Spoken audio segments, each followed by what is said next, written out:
Assalamualaikum warahmatullahi wabarakatuh. Halo teman-teman semuanya, apa kabar? Semoga teman-teman semua diberikan kesehatan, diberikan rezeki yang berlimpah, serta diberikan kenikmatan yang luar biasa. Amin amin ya rabbal alamin. Oke, share kegiatan hari ini tentang budgeting ya teman-teman ya. Budgeting di bulan Desember. Tak terasa ya teman-teman, kita sekarang sudah ada di penghujung tahun, bulan ke-12, yang itu artinya sebentar lagi kita akan berganti tahun ya teman-teman ya. Dari tahun 2022 pindah ke tahun 2023. Gimana teman-teman? Keinginan apa saja yang sudah tercapai di tahun 2022 ini? Apa tahun 2022 ini adalah tahun yang sangat spesial menurut teman-teman? Karena ada sesuatu kejadian yang tidak bisa kita lupakan ya seumur hidup. Mohon maaf ya teman-teman ya jika suaraku ini agak-agak bindeng karena lagi flu, nggak enak banget ya teman-teman ya. Nafas jadi agak-agak ngap gitu. Mohon maaf ya kalau rasanya itu tidak enak didengar. Karena di wilayahku sekarang, khususnya di Lumajang ya teman-teman ya, sedang berduka. Cuaca sedang tidak mendukung, kadang panas, kadang hujan, jadi pancaroba, debu-debu itu banyak ya. Ya itulah flu jadinya. Apalagi sekarang erupsi Gunung Semeru tepat 1 tahun yang lalu sekarang sudah terjadi lagi ya teman-teman ya. Mohon doanya semoga Semeruku lekas membaik, Semeruku sehat kembali, semoga saja ya teman-teman. Tapi alhamdulillah untuk tempat tinggalku saat ini masih jauh dari bencana erupsi Semeru, kurang lebih 30 km ya, jadi masih dalam kondisi aman, tidak mengungsi karena debunya pun tidak sampai sini sih, mungkin karena hujan. Coba kalau tidak hujan, mungkin debu abu vulkaniknya itu sampai di rumah-rumah ya teman-teman ya. Semoga saja Semeru lekas membaik. Di akhir tahun ini banyak sekali bencana alam di mana ada kecelakaan, gempa bumi, erupsi Gunung Semeru, banjir. Semoga kita semua diberikan keselamatan ya teman-teman ya, diberikan ketabahan. Amin.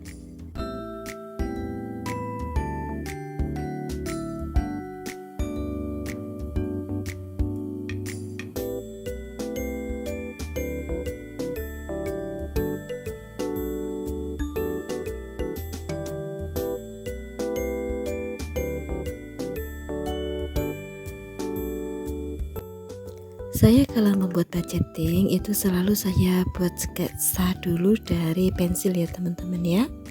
Saya bentuk dulu dari pensil, kalau sudah fix gambar yang saya inginkan, saya tebali pakai ballpoint.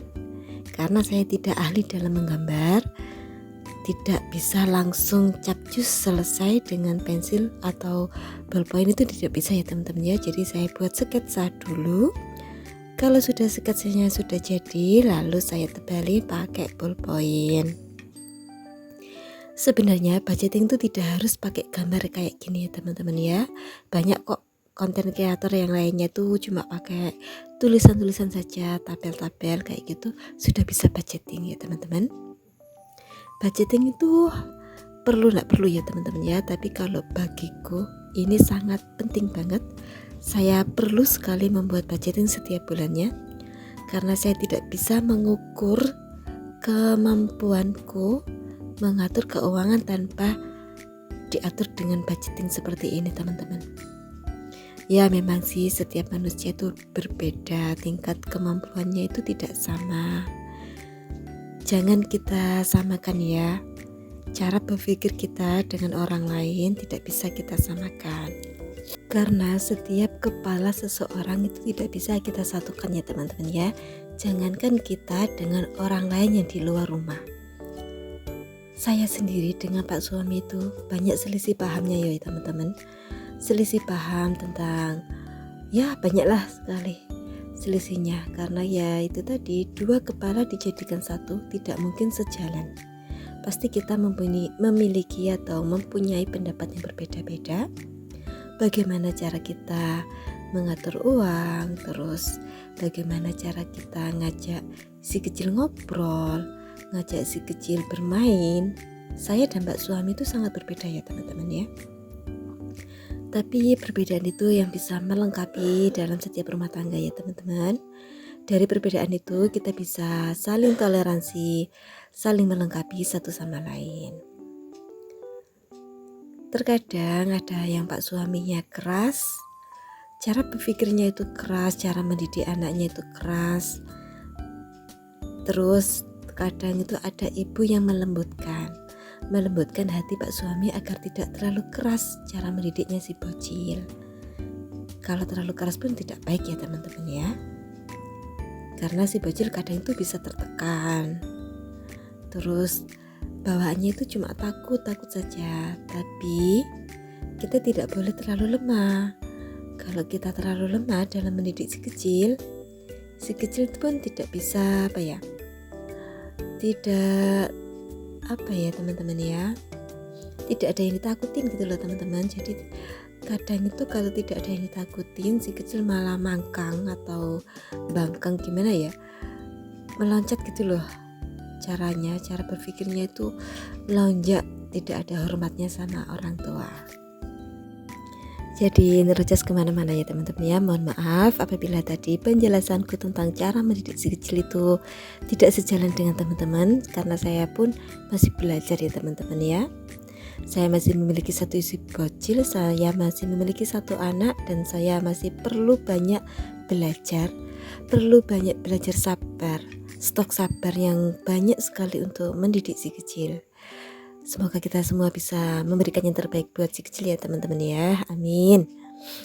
Oke, kembali ke budgeting. Untuk kali ini pendapatannya itu saya salah memasukkannya teman-teman ya. Sebenarnya itu bukan 2.400.000 tapi 3.400.000.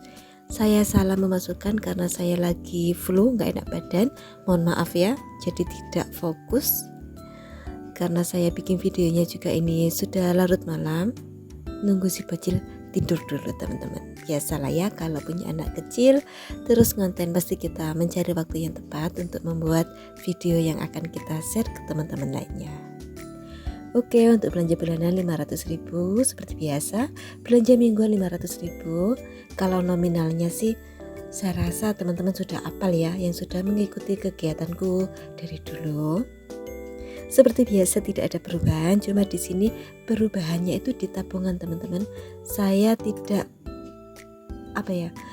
untuk bulan kali ini saya tidak membuat anggaran untuk menabung.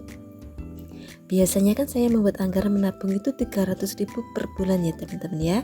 Kali ini tidak, karena ada kepentingan yang memang harus diutamakan. Jadi saya skip dulu untuk menabung. Karena menabung pun juga tidak wajib ya, kalau ada sesuatu hal wajib yang harus kita selesaikan dulu. Untuk gambar pertama yang tadi itu ada pendapatan, terus kolom kedua itu ada kebutuhan hidup, yang ketiga ada kewajiban ya, kewajiban yang harus kita bayar seperti listrik, TV, BPJS, arisan, terus ngasih uang emak, itu sudah saya catat teman-teman ya. Untuk di lembar berikutnya tidak lupa budget tracker, karena itu fungsinya untuk mengetahui kemana saja perginya uangku ya teman-teman ya, gimana cara mengatur keuangan, terus apa saja kebutuhan yang harus diperbaiki. Dari budget tracker gitu kita bisa mereview, mengevaluasi keuangan kita 1 bulan ini ya teman-teman.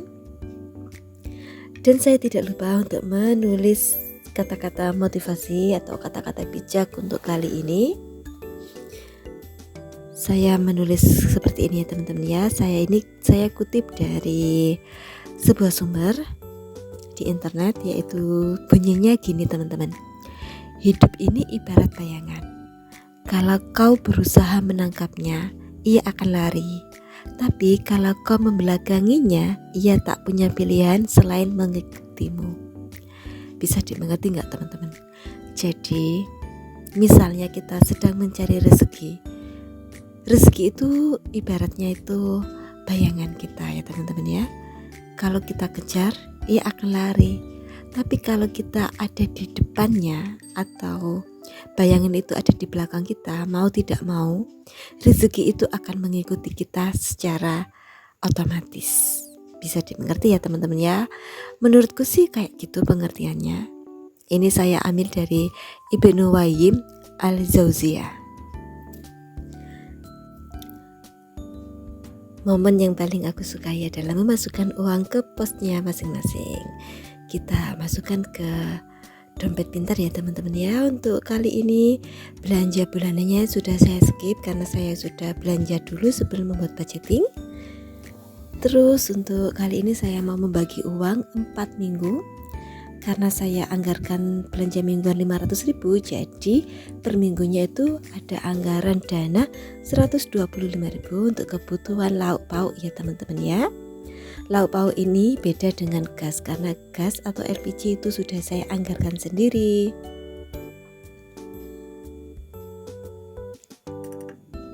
Untuk berikutnya internet saya anggarkan 200.000, tapi ini saya masukkan 100.000 karena Pak suami sudah minta jatahnya yang 100.000 itu. Untuk uang bensin kali ini saya anggarkan 200.000 ya teman-teman ya. Gas atau LPG biasanya 1 minggu itu saya habis 1. Jadi ini saya anggarkan 75.000. Saya sesuaikan dengan harga LPG ya teman-teman ya. Untuk listrik saya anggarkan 100.000. BPJS tidak lupa, ini ambil yang kelas 3.